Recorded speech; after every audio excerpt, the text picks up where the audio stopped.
Fans को ईद पर सलमान खान की सिकंदर से अब तक का सबसे बड़ा धोखा कैसे मिला? आखिर इस बार भाईजान ने कहां गलती कर दी? क्यों थिएटर में इस फिल्म को देखने से बचना चाहिए? हर सवाल का जवाब दोस्तों आपको यही मिलेगा। वीडियो को अंत तक सुनिएगा।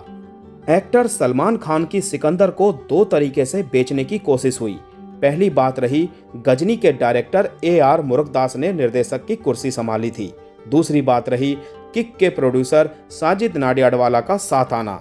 हैरानी इस बात की थी कि सलमान खान के फेस वैल्यू पर इस बार फिल्म को चलाने की कोशिश कम दिखी। टीजर हो या ट्रेलर, इन दो बातों पर ज्यादा फोकस था। शायद इसीलिए क्योंकि पिछली कुछ फिल्मों में सलमान खान की एक्टिंग के साथ साथ उनकी चॉइस को भी सवालों में लाया गया था। अब गजनी के डायरेक्टर का आना इमोशनल ड्रामा की गारंटी थी। नाडियाडवाला के साथ का मतलब मासी एक्शन। अब सलमान खान के लिए ये ईद स्पेशल क्या सिकंदर का मुकद्दर बन पाएगी? गुजरात के राजकोट में अभी भी राजशाही चल रही है। वहां पर संजय राजकोट नाम का एक राजा है। दूसरे राजाओं से वो अलग है क्योंकि वो सत्ता में रहने के लिए नहीं आया है, बल्कि उसे तो सत्ता पर बैठाने वाली जनता की सेवा करनी है। फिल्म के शुरुआती इंट्रोडक्शन में ही बता दिया जाता है कि संजय राजकोट आपकी आम कहानियों वाला राजा नहीं है। उसके राजसी शौक नहीं है। वो दिखावा नहीं करता। हाँ, लोगों के लिए अपनी जान भी दे सकता है। राजा की एक रानी भी है, साई श्री यानी रश्मिका मंदाना। उम्र कम है। संजय ने बड़ा दिल दिखाते हुए उससे शादी की है। एक सीन में साईश्री खुद ही अपनी एक सेविका को कहती है, उम्र में जरूर फर्क है लेकिन सोच में नहीं। मेकर्स ने सलमान और रश्मिका के एज गैप को चालाकी से जस्टिफाई करने की कोशिश की। अब राजा रानी की खूबसूरत प्रेम कहानी में एक विलन भी है, प्रधान, यानी कि एक नेता, बड़ा मंत्री, और अपना एक अलग रुतबा भी वो रखता है। उसी रुतबे के दम पर प्रधान का बेटा दूसरों को परेशान कर रहा है। उसका आतंक बढ़ता ही जा रहा है। उस आतंक का अंत करना सच्चे राजा का मकसद है। तो बस सबक बेटे को सिखाना है, लेकिन राजा ने दुश्मनी एक बड़े मंत्री से ले ली है। इस दुश्मनी की वजह से ही मार धाड़ होती है, इमोशनल ड्रामा होता है और थोड़ी बहुत डायलॉगबाजी भी।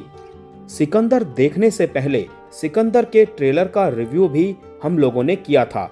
उस रिव्यू को भी एक बार आप लोगों को जरूर सुनना चाहिए।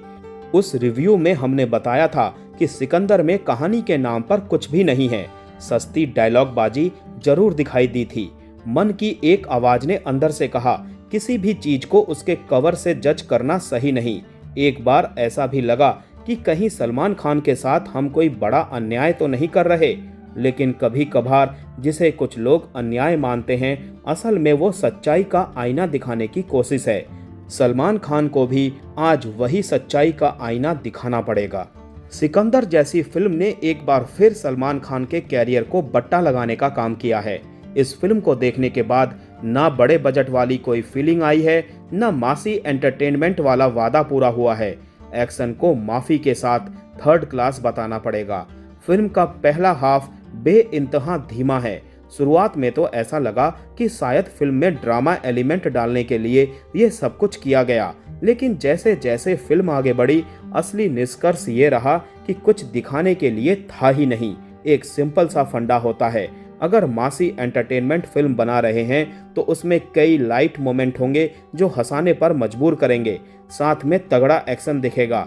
अगर एक इमोशनल फिल्म बना रहे हैं तो ड्रामा बहुत ज्यादा होना चाहिए। एक टेंशन एंड तक रहनी चाहिए जो प्लॉट को बांध कर रखे। सिकंदर को तो दोनों ही एलिमेंट्स का कॉम्बो बताया गया था, लेकिन मासी एंटरटेनमेंट वाला वादा चकनाचूर हो चुका है। ड्रामा चाहकर भी आपको कहीं नहीं दिखेगा। कुछ सीन्स में सलमान खान की आंखों में आंसू हैं, लेकिन वो दिल को पिघला पाएंगे, मुझे तो मुश्किल लगता है। फिल्म का पहला हाफ अगर स्लो था तो दूसरा हाफ उतना ही ज्यादा कंफ्यूज। हर कीमत पर सिर्फ एक ऐसा मसीहा दिखाना था जो सभी की मदद कर रहा है, लेकिन सलमान खान को मसीहा बनाने के चक्कर में कहानी को पूरी तरह नजरअंदाज कर दिया गया। बीच बीच में मेकर्स की नींद टूटी तो सलमान खान को मारधार करते हुए दिखाया, लेकिन बिना कहानी, आंखों में आए आंसू कोई मतलब नहीं रखते और ना ही ऐसा एक्शन सीटियां बजाने पर मजबूर करता है। बड़ी फिल्मों में एक चीज कॉमन होती है, कहानी धोखा दे सकती है लेकिन लीड एक्टर की एक्टिंग में दम होता है। ऐसा भी इसीलिए क्योंकि मेकर्स सारा पैसा, सारी ताकत उसी कलाकार को चमकाने में लगा देते हैं।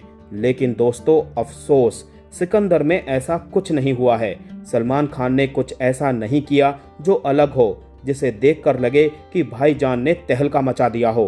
किसी का भाई किसी की जान में जिस लुक में सलमान खान दिखे वही लुक सिकंदर में है, बस बाल छोटे हैं।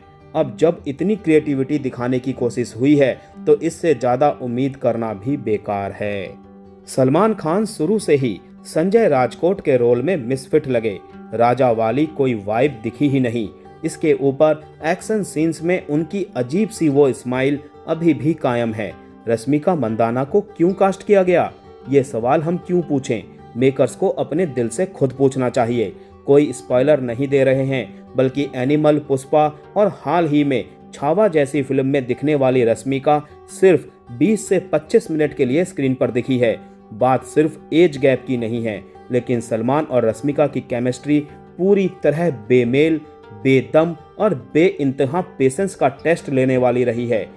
एक बार के लिए रश्मिका की तरफ से तो थोड़ा सा एफर्ट दिख भी रहा है। रोमांटिक सीन्स में सलमान खान तो काफी असहज लगे हैं। वैसे सिकंदर को एक और तरीके से बेचा जा रहा था, कटप्पा वाले सत्यराज विलेन के रोल में। मेकर्स की तारीफ बनती है क्योंकि उन्होंने सत्यराज की वैल्यू को समझा, लेकिन उनकी आलोचना भी उतनी ही बनती है कि उन्होंने एक बेहतरीन कलाकार को पूरी तरह वेस्ट कर दिया। इतना कमजोर विलन शायद कई फिल्मों के बाद देखने को मिला है। जीरो इंटेंसिटी, नफरत चाह कर भी नहीं हो पाती ऐसे विलन से, और सीटी वाले डायलॉग्स तो एक भी नहीं मिले।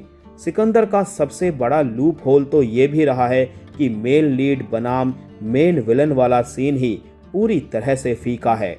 मतलब क्लाइमैक्स कब आया, क्लाइमैक्स कब चला गया। Zero reaction from audience. Sikandar में एक्शन सीन्स को 3 डायरेक्टरों ने संभाला, लेकिन किसी ने सही कहा है, 3 तिगाड़ा काम बिगाड़ा। जो एक्शन सिकंदर की यूएसपी बन सकते थे, वहां भी एक्स फैक्टर मिसिंग है। कई बार तो ऐसा लगेगा कि ऐसा एक्शन शायद सलमान खान को सूट ही नहीं करता, या कहना चाहिए उनकी उम्र को सूट नहीं करता।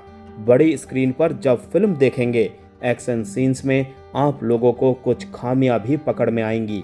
ऐसे बेवजह के जंप कट्स देखने को मिलेंगे जो पूरे फ्लो को ही तोड़कर रख देते हैं। बड़े बजट वाली फिल्मों में ऐसी गलतियां दिखना शॉकिंग है। सिकंदर का बैकग्राउंड स्कोर भी काफी कमजोर कहा जाएगा। जिस साउंड ट्रैक के दम पर शायद कुछ सीन्स एलिवेट हो जाते, वहां भी मामला गड़बड़ा गया है। ऐसे में सिकंदर एक महा निराशा वाली फिल्म है जो हर पहलू पर दर्शकों को धोखा देती है। ऑडियंस भी थिएटर से बाहर आकर बस इतना ही बोल सकती है, ऐसी ईदी नहीं चाहिए थी भाईजान।